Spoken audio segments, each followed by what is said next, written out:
वरवंडकरांच्या नशिबी पाण्यासाठी वनवासच. जलजीवनच्या 18 महिन्यांच्या कामाला 5 वर्षे उलटली. बुलढाणा शहरापासून हाकेच्या अंतरावर असलेल्या वरवंड गावाच्या पाणीपुरवठ्याचा प्रश्न गेल्या अनेक दशकांपासून जैसे थे आहे. 40 वर्षांपूर्वीच्या योजनांपासून ते आजच्या जलजीवन मिशनपर्यंत अनेक योजना आल्या आणि गेल्या, मात्र वरवंडकरांची तहान अद्यापही भागलेली नाही. विशेष म्हणजे जलजीवन मिशन अंतर्गत 18 महिन्यात पूर्ण होणे अपेक्षित असलेले काम 5 वर्षे उलटूनही पूर्ण झालेले नाही.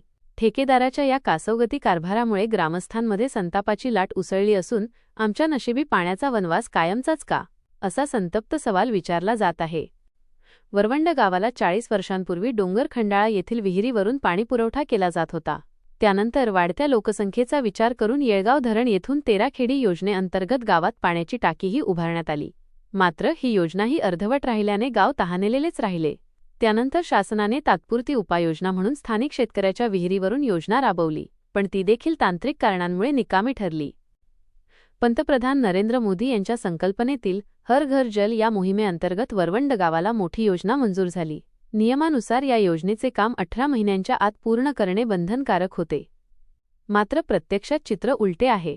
या कामाचा करारनामा होऊन आज 5 वर्षे म्हणजेच 60 महिने पूर्ण झाली आहेत, तरीही काम पूर्णत्वास गेलेले नाही.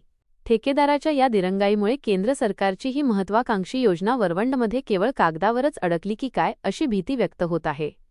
पिढ्यानपिढ्या गेल्या पण आमच्या डोक्यावरचा हंडा उतरला नाही, अशी आर्तहाक गावातील महिला देत आहेत. पाण्यासाठी मॅलोनमेल पायपीट करावी लागत असल्याने गृहिणींचे आरोग्य धोक्यात आले आहे. जर ही योजना तातडीने पूर्ण झाली नाही तर वरवंडमधील महिलांना कायमस्वरूपी पाण्यासाठी संघर्ष करावा लागेल. जलजीवन मिशनच्या मार्गदर्शक तत्वांनुसार विहित मुदतीत काम पूर्ण न करणाऱ्या ठेकेदारावर दंड आकारण्याची आणि प्रसंगी त्याचे लायसन्स रद्द करण्याची तरतूद आहे. मात्र वरवंडमध्ये 18 महिन्यांचे काम 5 वर्षे चालते, तरीही संबंधित विभागाचे अधिकारी यावर गप्प का आहेत, असा जळजळीत प्रश्न आता उपस्थित केला जात आहे. बुलढाणा माझा न्यूजसाठी प्रकाश जेवघाले, बुलढाणा.